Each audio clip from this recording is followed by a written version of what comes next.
I swear I told you that we met on Grindr. They found out, the doctors found out that she had a very small hole in her heart. I was ready to be like, I think the universe, God is telling us like, we're not supposed to be parents. So I actually have a question. When this is our podcast. I know, but I was like, I thought of a question. Oh my. Welcome to the Who's Your Daddy podcast, where we work to demystify the process of starting a family through non-traditional means. From foster to adoption to IVF and surrogacy, come along as we navigate this tricky space on our own journey to fatherhood. Together, we hope to gain insight and answer as many questions as we can. We are your hosts and husbands, Michael and Matt, and today we are going to talk to Bryan from Bryan and Chris. Yay! Yay! Thank you for coming. I'm so glad to be here. Thank you for petting our dog.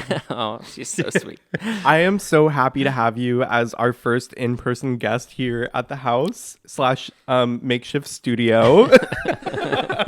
I feel so honored to be here, for sure. And we're just so excited to dive in and talk to you about all things parenting. First of all, I just want to give us a little bit more background because we've talked quite a bit, but I still haven't gotten the full story of who you are, where you're from, where you grew up, and how you got to where you are today. So you were saying you grew up in Riverside? I did. Riverside, California. The Inland Empire, the IE 909. Ooh, and where do you live now? San Diego, California. Well, I knew that. Sunny but I wanted San Diego. everyone to know. Yes. And so you grew up in Riverside, and you're married to Chris. Yes. All right. Tell me a little bit about how did you guys meet? Where did you meet? How did that whole thing go down? So we met in 2011. We met online well before the Tinder swipe left, swipe right days. Wow. And we met at an Italian restaurant. Wait, how do people meet without Tinder and the swiping? It's an app that kind of rhymes with Tinder. Oh, so it was still an app. Mm-hmm. Grinder? Grindr. Well, Oh my God. I think that's what it's called. I swear I told you that we met on Grindr. No, I swear to God. Okay, so I'm pretty sure we were talking about this last night, maybe 2 nights ago. And I thought you said you couldn't remember Grinder? the website that you guys met on. I might have said that because I was just meeting some of your friends. I was like, do they need to know that we met on Grindr? Oh my God. Oh, they do not care. That crowd. Yeah. I mean, they were talking about other things. We usually leave with we met on a dating app, and then we kind of leave it there. But if people want to know which one, then normally we'll just Farmers only. Yeah. Oh, hot. So you guys met for dinner. We did. We actually talked for several months before we even met. Our schedules were just kind of completely opposite, and I had never really been to the San Diego area before, and Chris invited me out. We had dinner at this adorable Italian restaurant, and the first date did not go according to plan. It didn't go very well. No, this was is news to me. It was a terrible date on my behalf. I won't go into the full scope, but there was a lot of drama happening in my life, and I don't think I was actually ready to go out on a date, but I was told by several friends that I should try. And there was just a lot of stuff going on, and the date was not what most people expect or hope for a first date. And luckily, Chris is a saint and gave me a second chance, and we went out on his birthday as our second date. And that date went so much better. complete opposite of our first date. Wow. Dang. Okay, so second chances. That's good. Yeah, second chances. And then from there, it was kind of, the rest was history from there.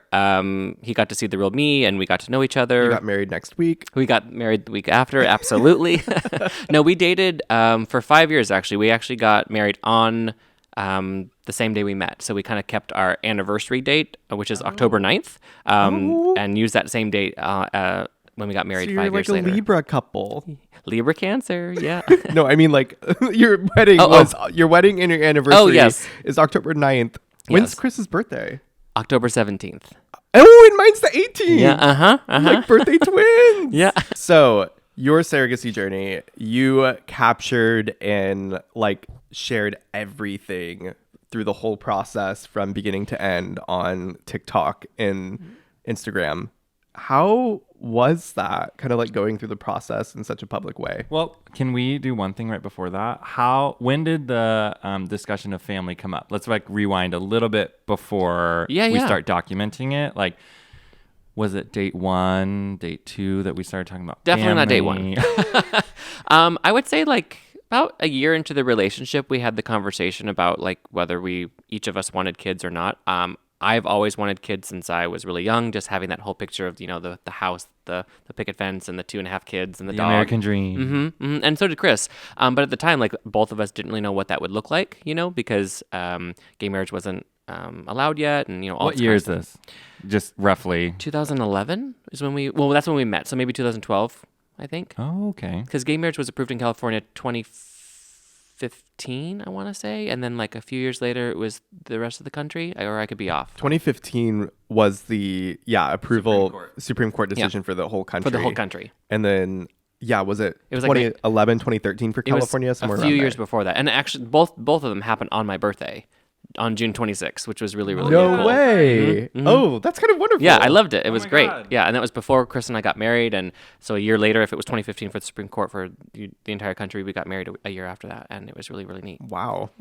I kind of felt honored to have my birthday share those milestone dates, which is really cool. Yeah, how cool. Oh my God. But yeah, we had the discussion and we both wanted kids, but we didn't know what that looked like, whether it would be through surrogacy, if it would be through adoption, foster care. Right. And then we, as the years progressed, we had more and more conversations about wanting to expand our bloodline and have, kids that are biologically related to us. And so surrogacy was the decision, but we also didn't know, okay, what does that look like cost-wise, all that kind of stuff. And so we had to do a little bit of research and chat with people in the industry, friends, that had done it before, and we made the decision from there. And you also started this process kind of like within the pandemic. Yes. So as you mentioned earlier, we met in March of 2020 in person, at least, and then we made the decision to start our surrogacy journey in June of that same year, which was kind of a tough decision to make because we were thinking, like, should we wait? Because everyone's telling us you're going to have so many delays, it's going to cost more. And at that time, none of us knew how long the pandemic would go. Right. And we're like, are we willing to wait 1, 2, 3+ years to continue this or to start this journey? It's like, well, if I start now and I have to wait longer, why would it make sense to start later? I'm just delaying the wait, essentially.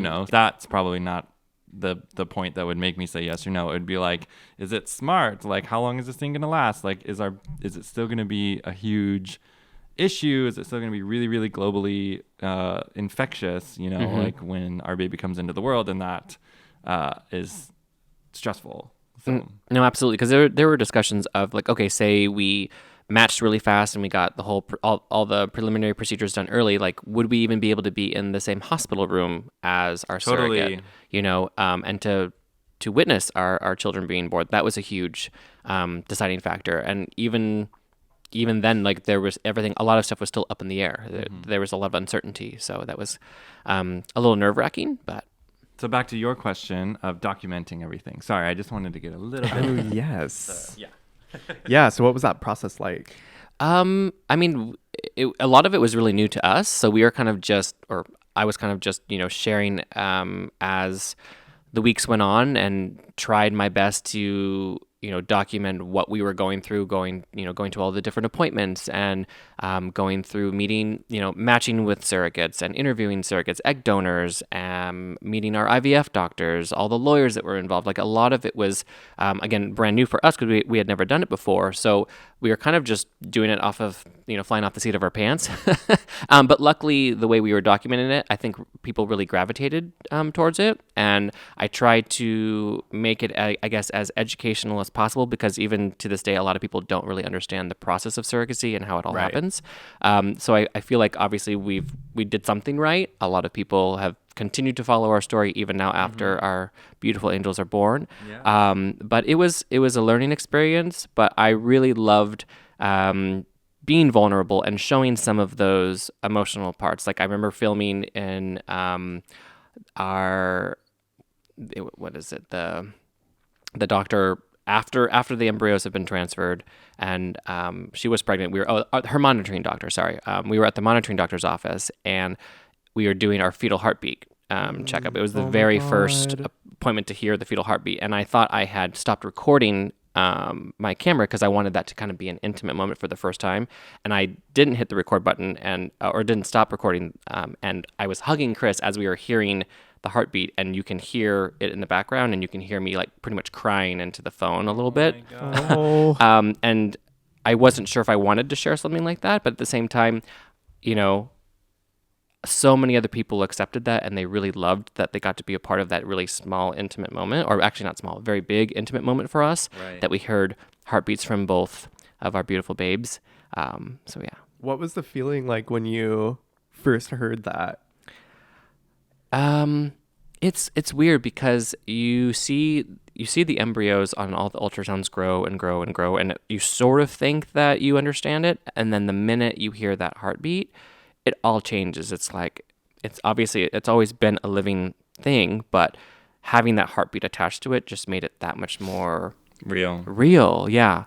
And knowing that both of those beautiful little creatures were going to turn into our babies, it was just really, really magical and beautiful at the same time.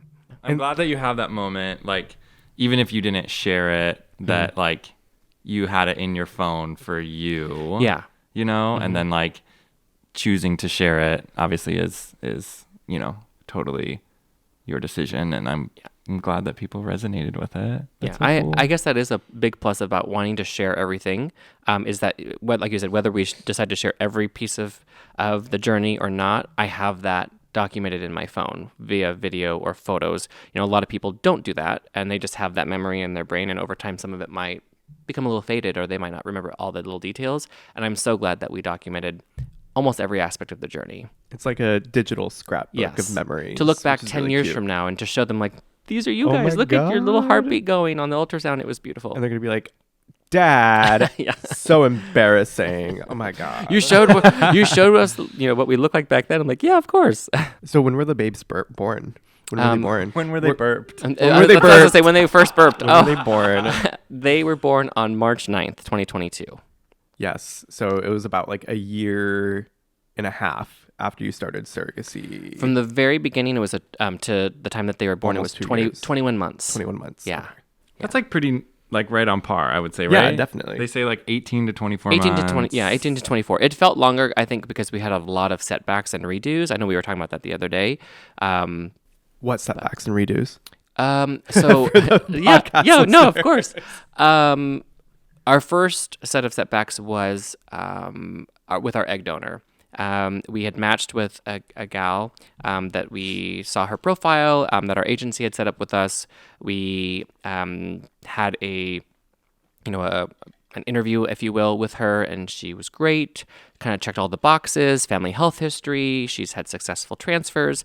But then by the time she got to the screening with our IVF doctor, because once you match, they go through like a psych evaluation. They get checked out by the IVF doctor to make sure everything is good to go. And he saw her file, and even though she did have successful transfers, she had done several. I would say at least 7 or 8, which is quite high. Whoa. So she started very young, which is fine. I mean, that's when I guess, eggs are most fertile and you have better chances as you're younger. But he noticed the numbers started going down, and he was nervous that, this could be her 8th or 9th transfer for us. Would she produce a healthy number of eggs? And he recommended that we not go in that direction with her, and we trusted him, and we were a little sad because obviously we had met her via the Zoom interview, if you will, right. And she was very sweet, but we wanted to make sure we had our best chances moving forward. Was that a strange request? Like when we were, and this is like the 7th time I probably said this, but when we were looking for egg donors, we were like, are we just supposed to pick? Like, do we get to talk to them? And they're like, well, you don't usually talk to them, but I guess we can ask. And then they did, and we did like 2 Zoom interviews, and the second one was just sort of like, it just felt right. Yeah. But was that like a thing that you had to request, or was it like the agency offered it? But they did say, most people don't interview the egg donors, but if you want and they're open to it, you certainly can. We didn't, surprisingly, when we unmatched with our first and we matched with our second. We never actually talked to her.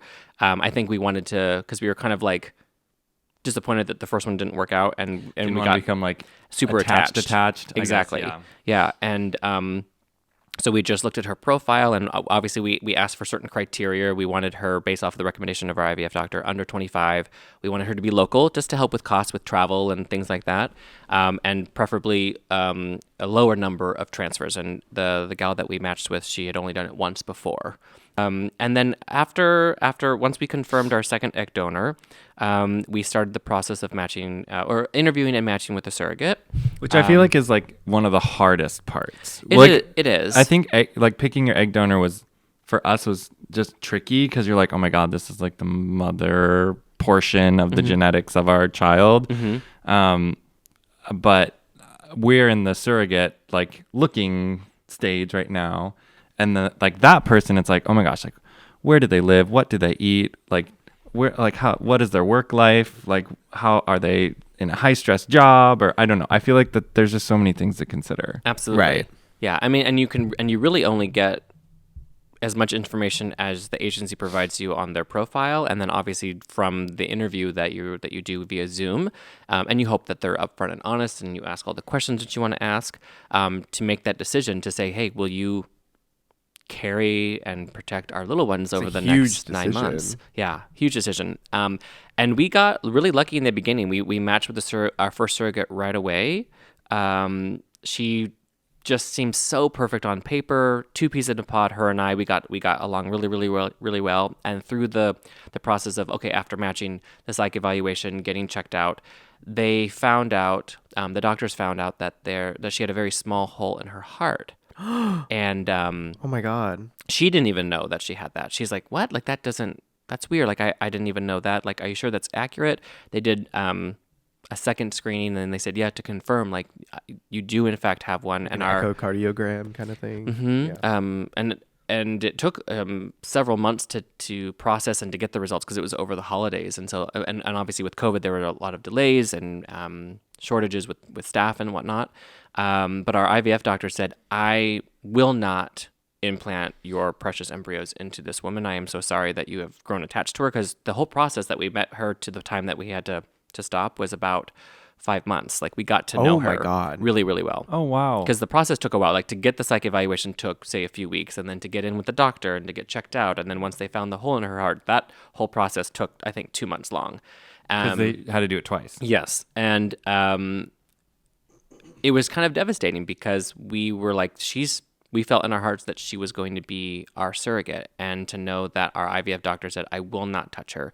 The fact that she has this condition, it's a higher level of stroke for her. It can put her and the babies in danger. He's like, I won't do that. And we knew right away that was the right decision, but it was just so hard to have to say, we want you to be healthy and safe. You know, maybe this is like a way of the universe telling her, like, get this checked out, keep monitoring the situation, just because she has a son herself, you know? Right. And so maybe it was that positive, like, now you know you have this, make sure you monitor it. And then I think we got back on the bandwagon for our second surrogate about a month later. We waited until after the holidays. A lot of things were closed.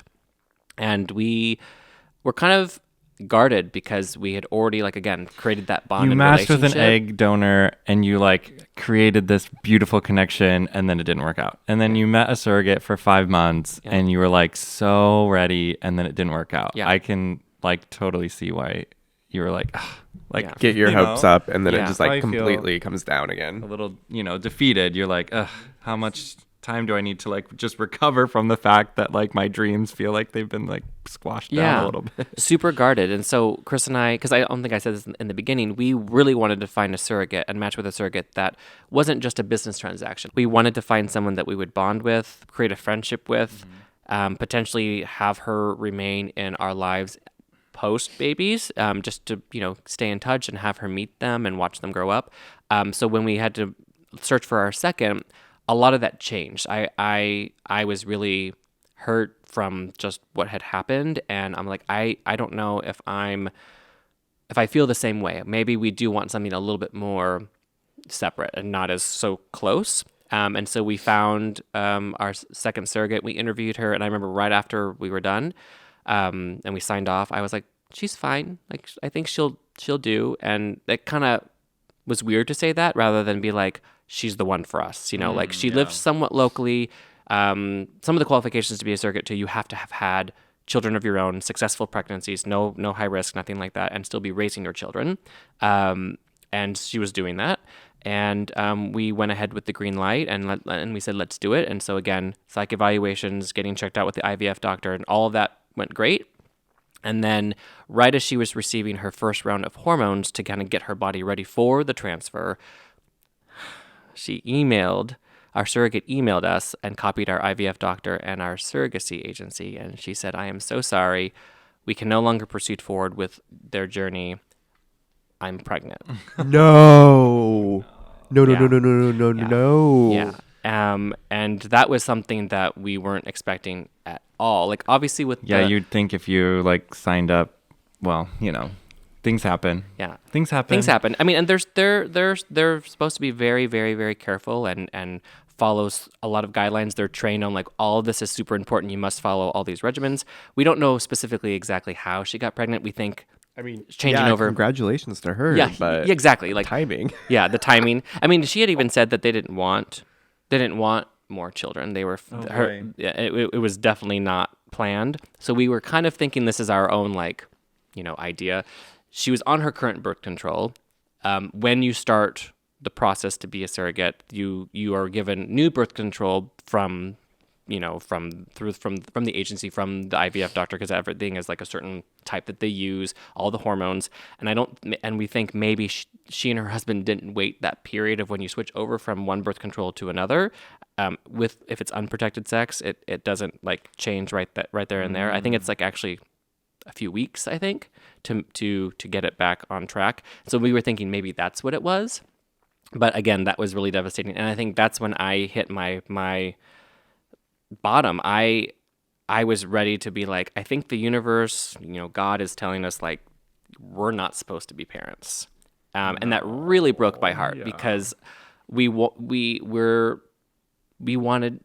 our own family so bad, and we are going through all of these hurdles, and now for a second time we've lost our surrogate, and this is 2.5, 3 months after we had lost our first, so more time had gone by, more money had gone by. And I had told Chris, I was like, I don't think I can do this again. If we go back for a third time and we get something else happens, in addition to the expenses and the finances that go through it, I don't know how we're going to come out of it and how I'm going to deal with it, moving forward. And after losing our second surrogate, I think we took a longer break than the first. I think it was about 6 weeks. And then obviously after having the conversations with Chris and he kind of brought my spirits back up, we were ready to try again. And our agency was so lovely. The CEO of the agency got involved, and she's like, I just have to let you guys know, like, yes, every surrogacy journey is different. It never goes perfect, but the fact that you guys have had to go through 2 egg donors and now you're on your third surrogate, that is not normal. And we're so sorry that you've had to go through it. I mean, obviously it wasn't their fault, but they felt responsible to try and help make it right. So like I said, with the timelines of trying to get to find a surrogate and to match, and then to go through the whole process of psych evaluations and tests, they really pushed in getting those appointments a lot faster, rather than say, oh, her psych appointment's not until 30 days. They got it within like 3 days. It was like, so they were able to cut off a lot of the time.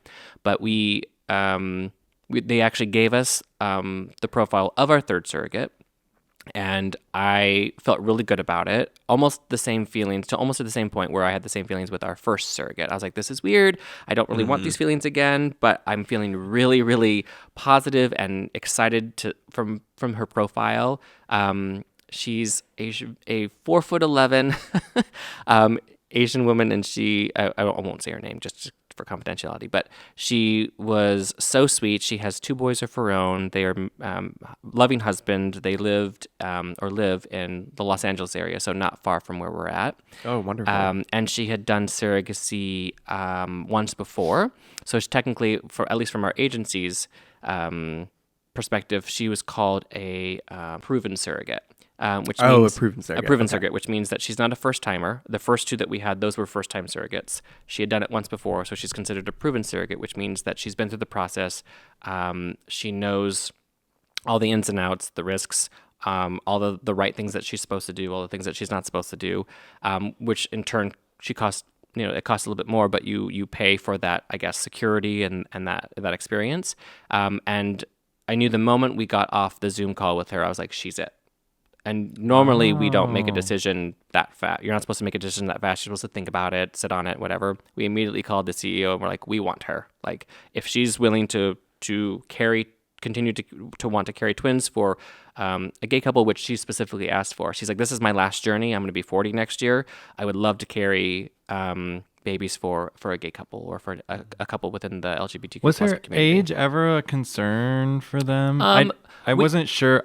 We haven't really, I guess, talked to our people about, like, is upper 30s like a no-go, or is it just sort of like a hey, maybe this is a higher risk, or It's definitely not a no-go, but I think a lot of doctors will recommend someone who is younger, just because there could be potentially more complications with someone who is older. Phenomenally. Yeah, she carried those little nuggets all the way to almost full term, 37 That's weeks. like incredible. Yeah, it was really funny because her OBGYN had said, due to her frame, due to carrying twins and the risks, she's not going to go past 37 weeks just for safety. We're like, okay, great. Like, fine. That sounds great. Then she's pick a date within this time frame. And we chose the 9th because that was also like from our anniversary, October 9th. So we're like, let's do March 9th just with that connection. But who's to say that they were going to come on the 9th? They could have come on the 2nd, the 1st, whatever. Nope. She cooked those babies, kept them nice and safe in her until that very day, which was pretty phenomenal.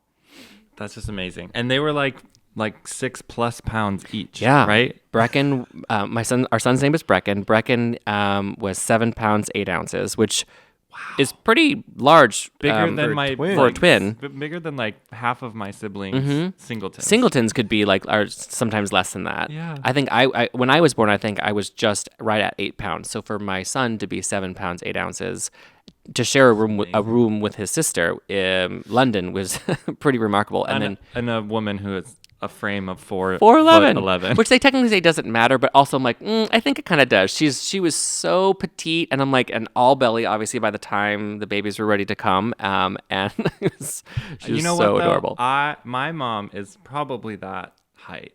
Really? And had 8 kids, and I was 9 pounds 9 ounces. Your mom is just, oh my god. Woo! The team of doctors and nurses, I'm getting emotional. Oh my god, I haven't talked about this in a while.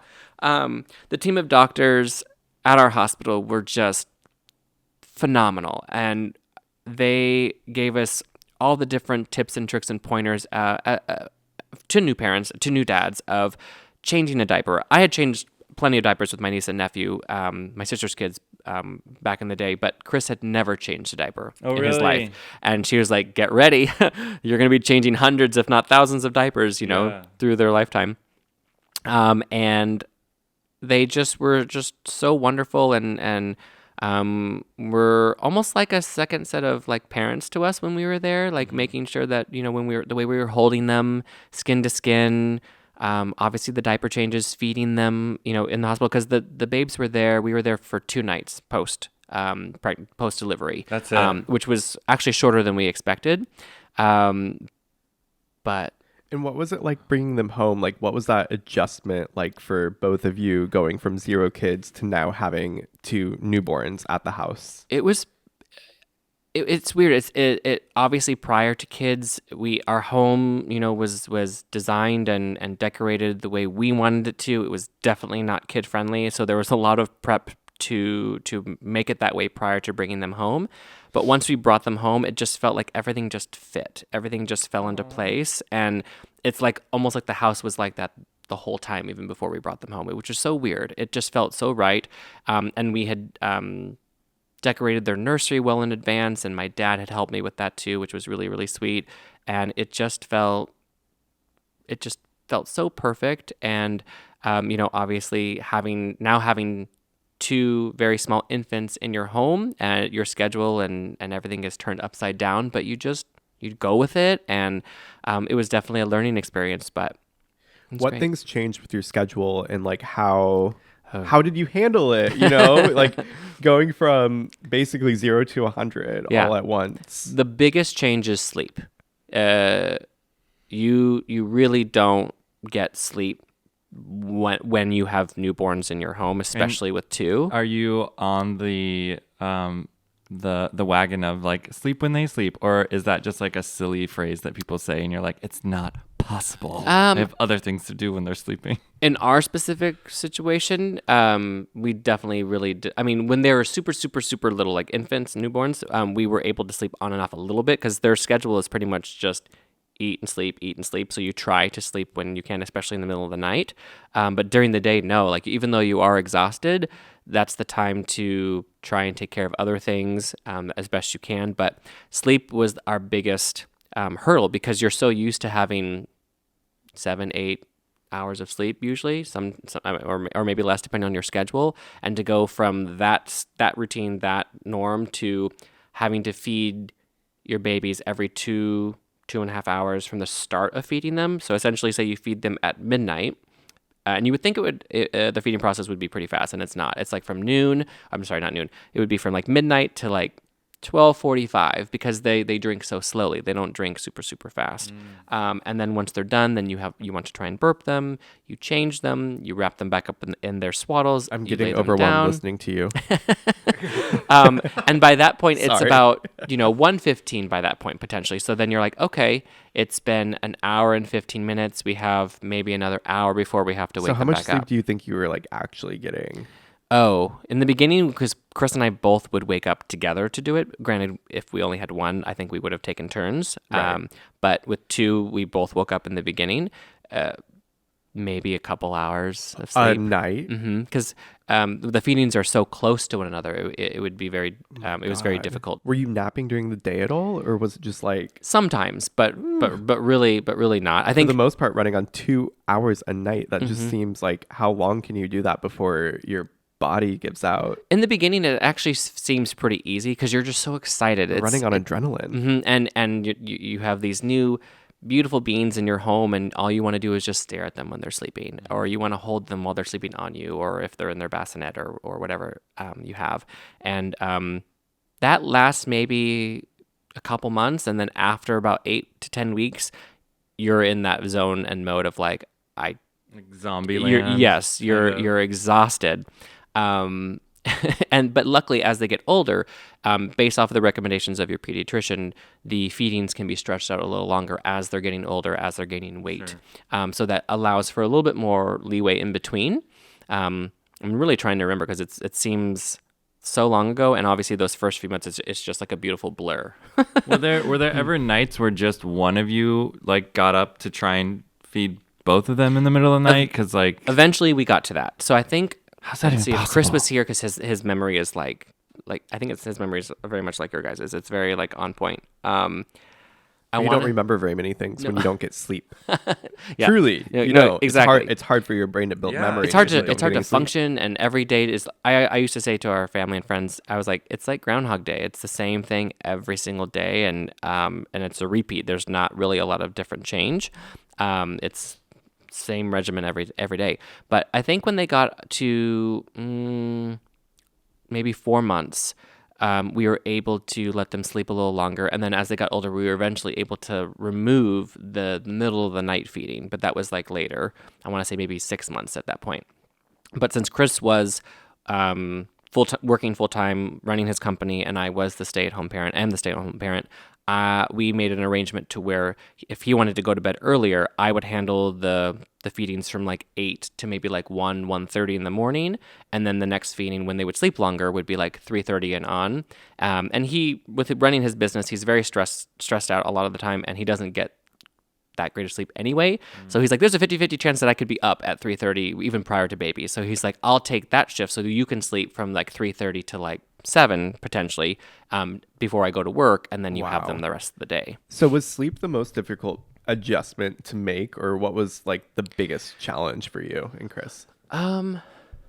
Sleep definitely was up there. I think selfishly, I mean, and you don't mean to be selfish, but even though we've been planning to expand our family, and it took 21 months, you're so used to your routine of what you love, to be able to travel, to be able to go out to dinner whenever you want, to be able to I mean, it's a big change. do of all course. sorts of things, to be able to halt that pretty much, and most, if not all, your focus is on taking care of those little miracles. It was hard. You adjust to it, obviously, for sure, and it does become your new norm, and you accept it, and become super, super excited and happy to do that. But that was a little difficult in the beginning because, again, it's even though you've been prepping for it and you've gone to all the appointments and they were born in the hospital and you bring them home, all that reality just sets in immediately, and you're like, oh shit. Along with those challenges, were there things that came up that you just did not expect, that you're like, oh my God, I cannot believe that this is something that I have to deal with now as a dad? Something you didn't think about before, that you're like, oh, this is part of life now. I think Chris would totally agree. I'm a big control freak. I would like to control a lot of situations to make sure that it goes. Me too. Oh, we can relate on that. to make sure everything goes exactly how you want it to be. Yes. And with kids, babies, newborns, it's all that's thrown out the window. I'd like to challenge that.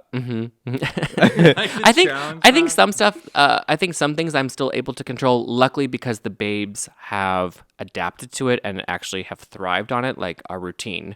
The routine is the control that I still have to this day, and they love the routine that we have in place. Oh, that's fantastic. Yeah, a lot of people are saying, oh, you're not going to be able to get babies on a routine. They're their own people. They're going to do what they want, which is true. But also, we've been told that babies do thrive on a routine, but you have to make sure that if you instill a routine that you keep with it. Yeah. How did you instill that and keep with it? Really just kind of remembering to stay on schedule. And Who helped you build the schedule, I guess? Like, was that just something innate that you were like, oh, we're going to wake up at this point and this is what we're going to eat, and this is, or like, were you reading things? Were you? Oh yeah, like, we definitely read you know. some books, some parenting books. We had What a lot books? of. Oh shit. Not to put you on the spot. We'll put There- them in the description. I actually would like to know because I need to start reading. There's a book that Chris did most of the reading. It was actually a parenting book more from a father's perspective, which was really cool because most of the parenting books are all from the mom's or the mother's perspective, and the dads are kind of like pushed off to the side because the stigma is that dads aren't as present or they don't help. In our case, we're both dads, and so it was kind of nice and refreshing to see their side of things and their ways of handling and learning on their own, and having wives that let them make their, not, I wouldn't say make mistakes, but let them try things their way rather than being told it must be done this way. And some things worked for us and some things didn't. And I would also say we had the help of our pediatrician. I cannot stress enough, if you find yourself an amazing pediatrician that is supportive of obviously you having your own family, but wanting the best for your kids, which hopefully all pediatricians want that because that's their job. But you can tell there's like a little bit of a difference. There's a little bit more personable, connection. Okay, so I haven't heard that before, how important the pediatrician is. Yeah. And kind of like that early. You assume that they're there for the medical Yeah. portion of and your and they are kids. there for that, and they'll recommend, but we've definitely had off the record conversations with her because she's a mom herself, and obviously professionally she has to be careful on what she says to us. She's like, don't quote me on this XYZ. Like off the record. Yeah, but I mean, you can tell that she truly cared. It wasn't just like, oh, you're just another patient of mine. Like Brecken and London light up every time they see her when we go to an appointment, and it's I can imagine what a difference that makes just in the adjustment at the beginning stages of parenthood. because a lot of times when you go to the doctor, like, they're just, oh, you're my next patient. What's wrong with you? What can we do? And she's to this day, she's still very, very personal, and so sweet to the kids. She brings them books every time we come in, like little children's, like Dr. Seuss or Sandra Boynton books, which the twins love. She's just sweet. She just goes that little extra mile, and I think we really, really lucked out with her. I'm not saying everything she tells us that she recommends that we do, because obviously there are kids and there are family, and we'll do what we think is best, but we definitely lean and look to her for advice when needed. And also obviously from our parents and from other friends and family members who have had their own kids. But at the end of the day, every parent is going to do what they think is best. And you hope that that is the best choice going in as a new parent, because it's a learning curve. So was that the biggest challenge that came up kind of like in these early months, or was there something else? Like, what for you sticks out raising your kids through this first year that was like, man, this is really hard and I did not expect to feel this way? Or which is another thing, is the whole formula thing. That was also pretty scary. Oh yeah, because the you guys, the formula shortage. Oh, you guys are like newborns right when all of that. Yeah. Oh my god. Yeah, they were 3 or 4 months old when the whole thing happened with Similac, with the contamination, and then all of that was pulled, and then everyone flocked to all the other brands, and everything was gone. And it was, and in some cases, for some families, you have babies that can thrive and adapt to any formula, and they're fine. Unfortunately, with Brecken and London, they've had a lot of sensitivity issues with their tummies, so we had to find one that they wouldn't spit up, throw up, whatever. And unfortunately, that one was very, very hard to find. We were using Enfamil Gentilese. That was like the one that we found that was working the absolute best, that they enjoyed, that they would finish. Obviously, normal spit up is fine, but there was no screaming and gas pains and vomiting and things like that, because that can happen for some babies out there who do have sensitive digestion issues. Yeah. Oh my gosh. That had to have been so stressful. A lot of people were saying, well, what about breast milk? And we did look into breast milk banks or something. People donating breast milk, but all of the people that were willing to donate to us, it wasn't through a bank. And so I was very cautious on like, well, the milk's not screened. I'm sure the milk is probably fine. They have kids of their own. They've donated it to other parents. I just, both of us didn't feel comfortable, purchasing or taking milk from someone that the milk wasn't specifically screened, just to make sure if there's any potential issues, like we don't know what they're eating, if they're drinking, things like that. You would assume, people who are donating milk are doing everything that they can to have it be as perfect as possible. But at the end of the day, it just didn't work out. And unfortunately, our surrogate was unable to produce because we were relying on her to do breast milk. She was going to pump, and we had the whole service, the breast milk service of like the box was shipped to her. She had all the bags. She would freeze the milk, send it to us, all that. And when she got to the hospital and the babies were born, she had tried, and she's like, I'm not producing. I'm not able to pump anything out. I don't think this is going to work. And we were kind of like, okay, no problem. We were like, we'll just do formula. But that was also prior to the formula shortage. So miraculously, now that they're on whole milk, every time I go to Target or the grocery store and I see formula, it's just fully stocked on the shelves. And I'm like, really? Like they just stopped formula a month ago, and now everything is, everything's wow. Yeah. So you have 3-week-olds at home, and Chris is going back to work. How do you take care of your mind and mental capacity and health, and what does that look like? I mean, it almost seems impossible. Yeah, I think in the beginning I didn't, just because you're buried. It's a new situation that you're in, that you put yourself in on purpose because you wanted it, and you wanted it more than anything. But there were a lot of things that came up that you didn't expect. And to be honest, I did have help. I had my mom come out for the first, after they were about 2 weeks old, she came for 6 weeks to help, just because the extra help was certainly needed with 2 kids. I think if we had 1, it probably wouldn't have been as necessary. But with 2, you're kind of just like, holy smokes! I want to do the best that I can do, and we have these things in place, and this is what we're told to do. But it's still, every day is different. One day it could be super easy and smooth, and other days, Brecken or London could be super, super sensitive and fussy, and there's nothing that calms them down. Luckily, we really didn't have that happen too often. Being held really, really helped, because that brings them comfort and that security. I am really glad we're talking about this, because it is an area that I have thought a lot about with this whole emotional mental health change when having kids, because I am somebody who, I have generalized anxiety disorder. I've struggled with depression quite a bit in my past. Michael and I both go to counseling, and I think therapy is super important for anybody. Absolutely. Absolutely everybody on earth needs to go to therapy, but also especially for couples.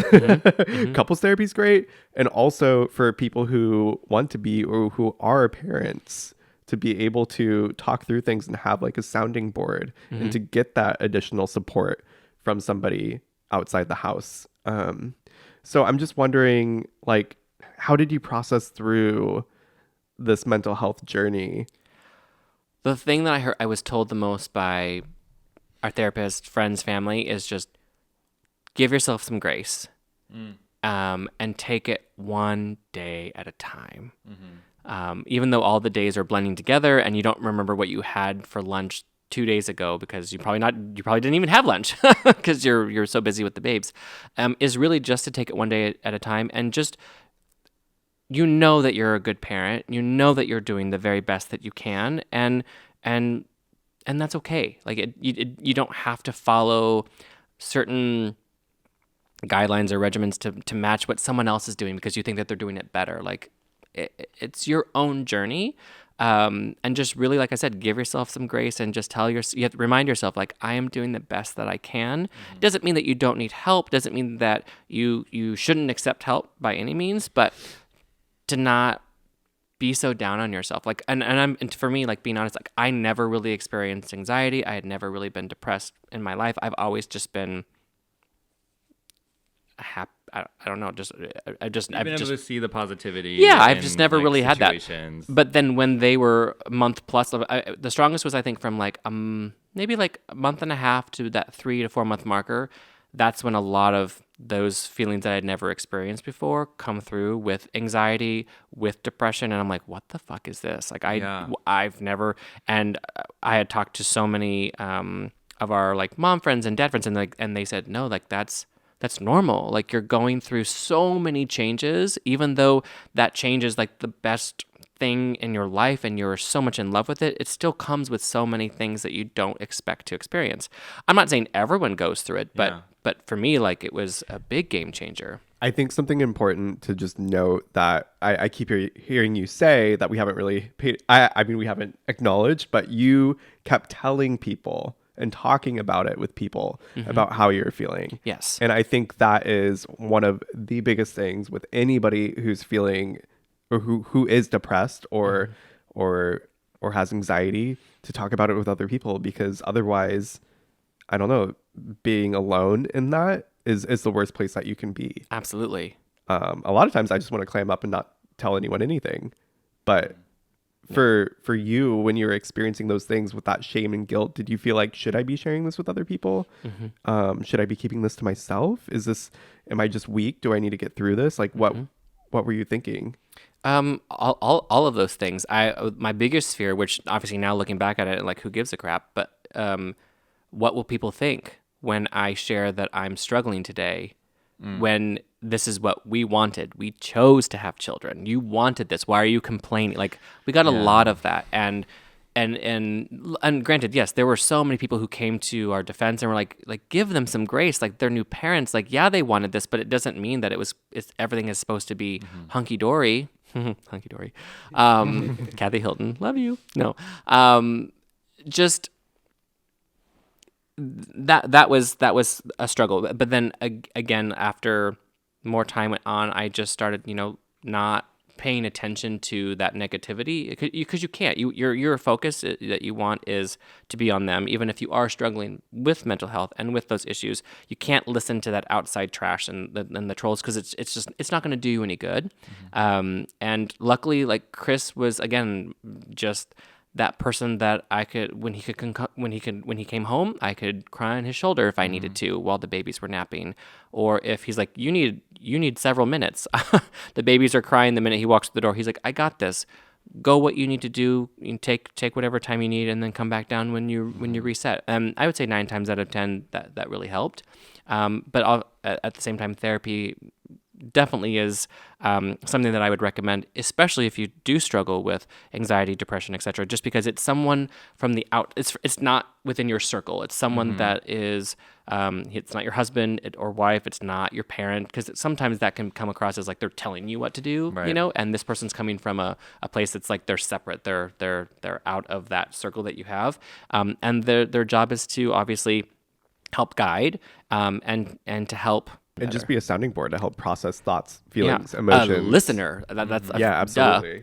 For you to just blab and just speak all of your emotions at once, and they're there to just listen. Because sometimes you don't even need them to respond. Sometimes it's just, can you listen to me? These are my feelings. You don't need to try and fix the situation, but this is what I'm feeling right now. When you were sharing with friends, family, your therapist about like, you're like, oh my gosh, why am I feeling this way? Like I feel so sad, but I have like everything that I've ever wanted, right? Yeah. In these two kids and a husband, and and then you decided ultimately you were like, I would like to share this with the world, right? And you had a post about postpartum depression, but from like a male perspective, right? Like not as the person who, carried the children and gave birth to them, but from the perspective of just like a parent in general. And I think that confused some people, right? And you were saying that there was,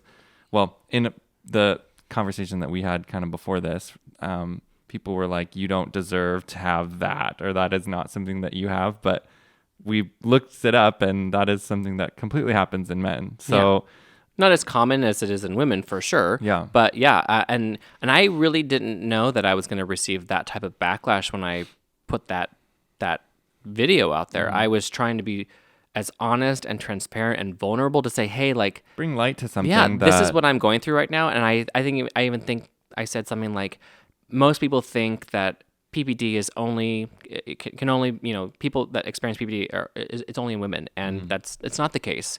Granted, are there different symptoms and things that every individual goes through, whether you're male or female? Absolutely. And there are things that women go through that I did not go through. Like I didn't have all their hormonal changes. My hair, obviously, did not fall out. Like there's things that, yes, I don't try and claim that those things happened to me, but the depression, the anxiety, the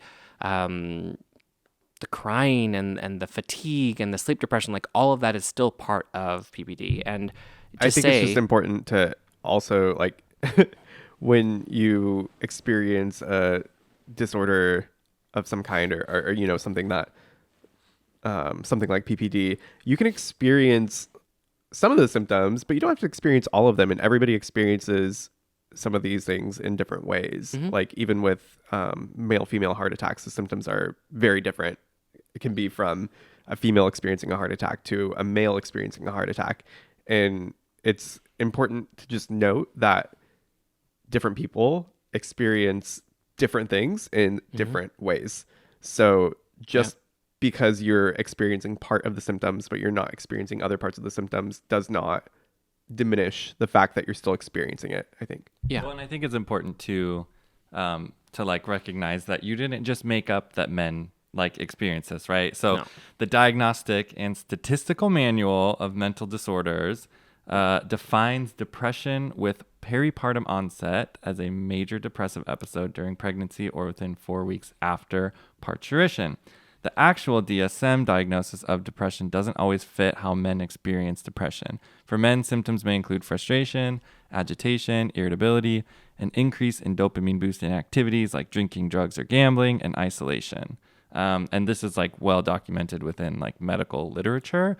It's not something that Bryan said, I'm depressed, I must have postpartum depression, right? Yeah. Like, I think that's what maybe where people don't necessarily do a little tiny bit of research to be like, oh, he probably just made this up. Like, he's not a woman, he doesn't know. Yeah. So, but it is interesting because, like, it's not, I mean, it's a different kind of situation that we're talking about still, because this is after the process of surrogacy.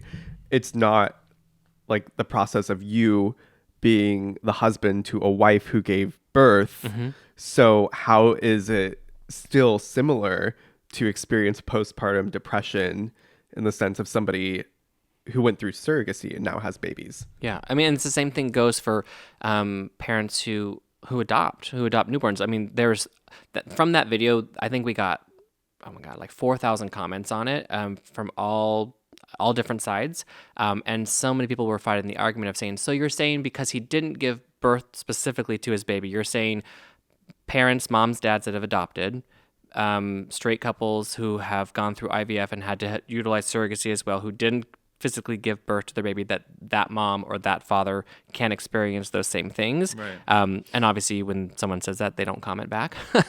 But then we also had a lot of positive, and which is why I to this day I'm still very happy that I didn't delete the video, because I almost got so close because I was getting so much hate every day on that video. There was still a decent amount of positive comments from moms, wives who have said, thank you for sharing this. My husband went through what you're going through, and society, doesn't show that men are weak, that they cry, that they can go through those types of experiences, symptoms, and feelings, by having children, or after having children. They love that I brought light to that, and love that I said it is possible, and it makes them feel maybe a little bit more valid and seen. And then it helps to like deconstruct the stigma around like women are emotional and men aren't. It's like Exactly. No, we're very experience emotional. Emotions, and like maybe we just try and like I'm a Cancer. I'm very sensitive. I'm very emotional. So yeah, and it's like. And I think, men try and say that about women sometimes. You're like, oh, they're so emotional. It's like, no, so are you. Yeah, like, exactly. You are too. You just show it differently. You just harbor it, or you don't show it at all because you don't feel like society allows you to, because it makes you weak, or it makes you...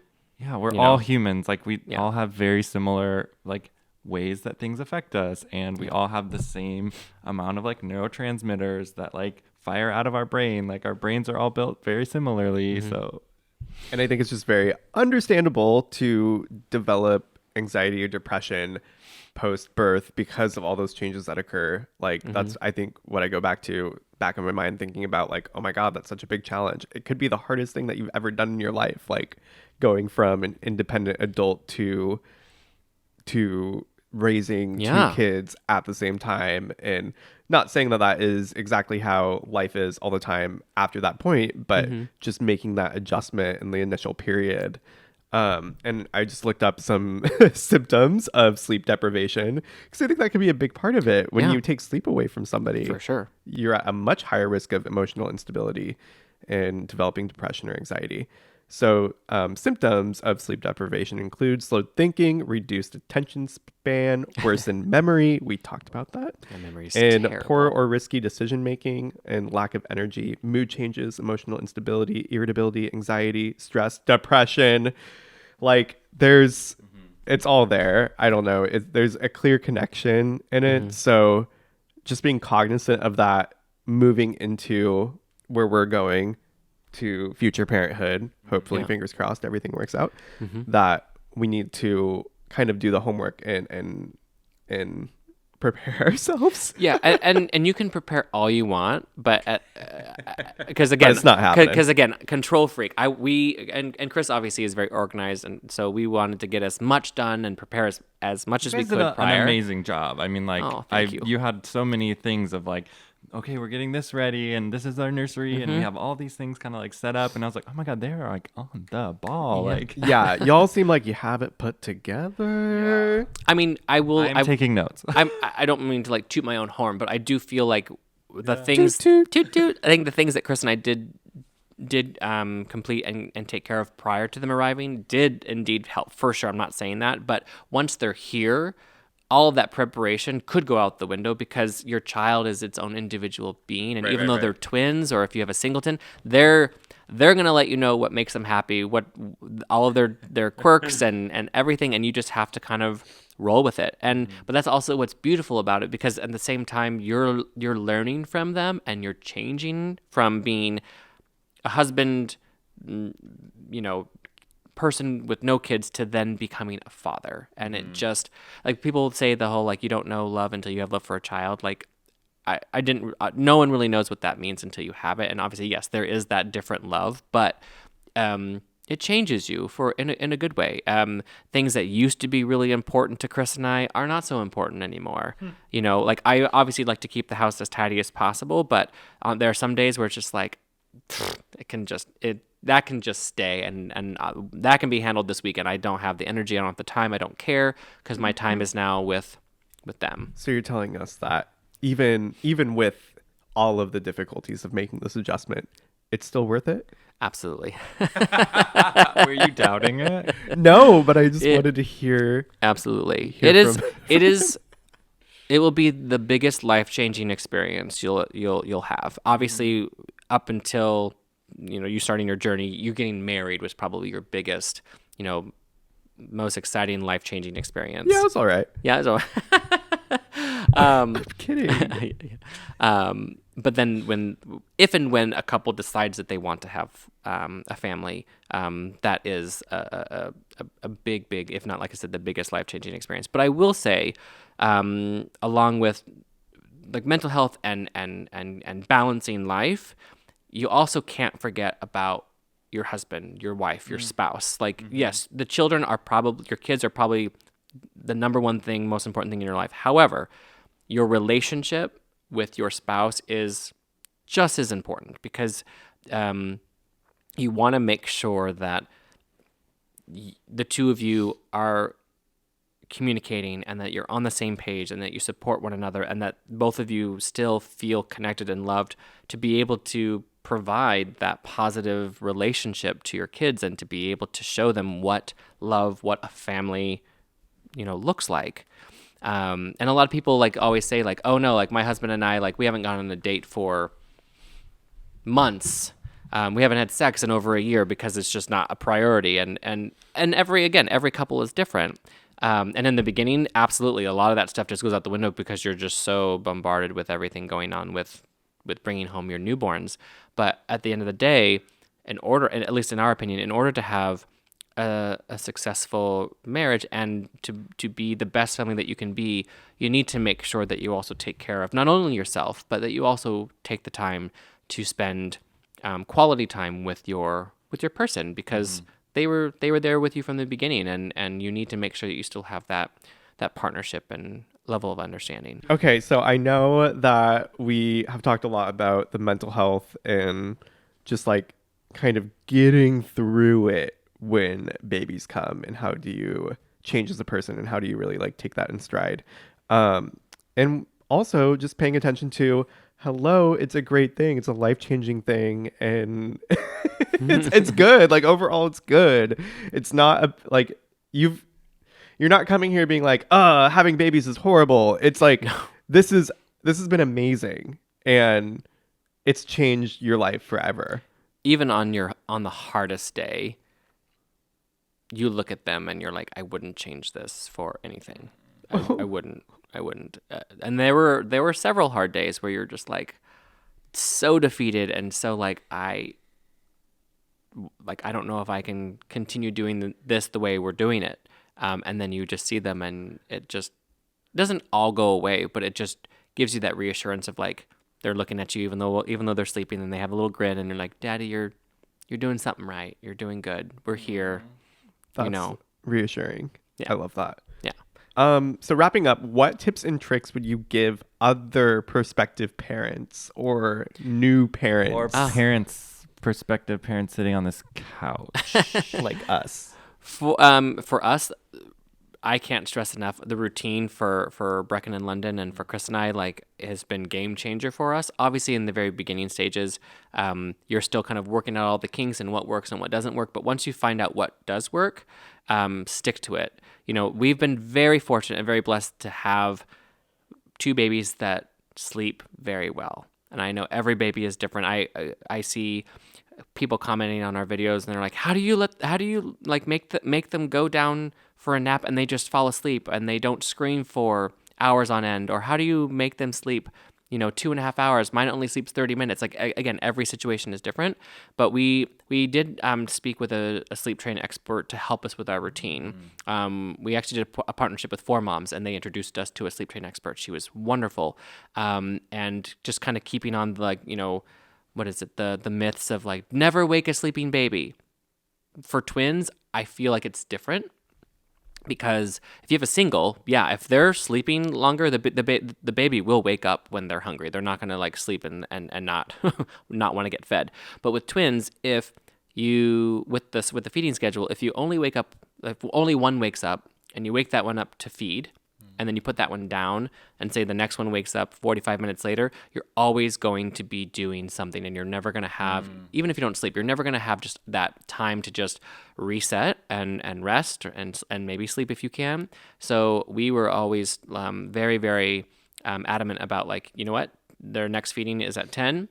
they're both sleeping or one might be stirring, we wake both of them up. And so many people were like, "What? Why would you do that?" And it's just to get them on that same schedule. We wake them up. Your brother's hungry. You're hungry. We're gonna feed you. Totally makes sense. Feed you. We're gonna burp you, change you. We put you down at the same time.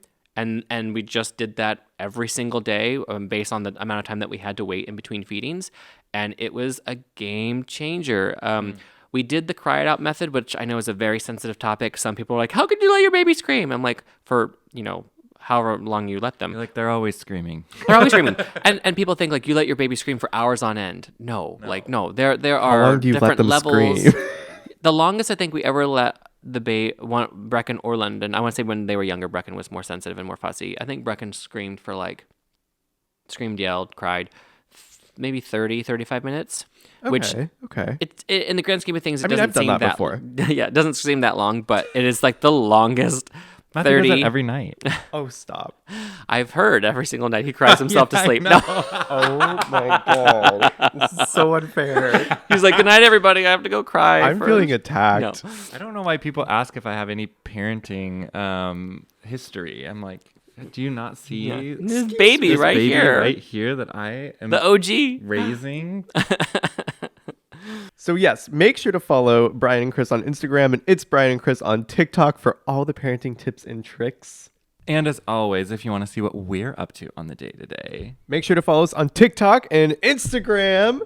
Yes, for all the exciting things. And also leave us a review. It's super helpful. Yes, please. 5 stars. 5 stars, please. Other prospective parents or people who are interested in parenthood can find us. And share this with all of your friends. Yes, definitely. I just thank you so much for coming here and being so vulnerable and sharing just like what it was like going from a parent of 0 to a parent of 2 very quickly, and just how you navigated that. I think that's a really important topic and something that I was interested to know more about, because it's often been a question in the back of my mind, like, how am I ever going to get through that when it comes up? You can do it. I hope so. I believe in both of you. And we will be calling you when the babies are like 3 weeks old and we're like, please, you didn't prepare us for please this. do. I'm serious. I'm more than happy to give any advice that is obviously requested. I'm not going to be like, you're doing it wrong. No. I will call you crying from the kitchen floor. We're just going to be like, you just need to fly up. We need a break. Like, you've done this before. We trust you. Seriously, I would totally be willing to do that. We actually had a you're going to be careful because this is recorded. Yeah, this is recorded. Promise. You have my word. We have evidence. Ooh. Seriously. I mean, don't be gone for a week. But if it's like a night or 2, or if it's just a date night thing. 3 nights? 4 nights? 3 nights? 3 nights. Max? 3 nights. Yeah. Okay. I mean, because it's just for the flight and everything. Sure. Yeah. 3 nights. Bryan and Chris are babysitting for me. It might just be me. It's on record. I don't know if Chris can go, because someone will have to hold on the fort for the babes. If they're old enough, then maybe we'll just bring them up. Yeah, they can help. London will want to just help rock the babes. Oh, that'd be so great. Well, we're excited to spend the rest of, the time that we have here in Portland together. I know, and it's thank you for being our beautiful. First in-person guest. You brought the sunshine from San Diego. I did. Up. Stay. And we're probably just going to go enjoy it now. Yes. Thank you so much for listening to Who's Your Daddy podcast. And until next time, Daddy's out. Wait, do you want to do it with us? Because you're an actual dad. Sure, that'd be so fun. Thanks again for listening to the Who's Your Daddy podcast. Until next time, Daddy's out.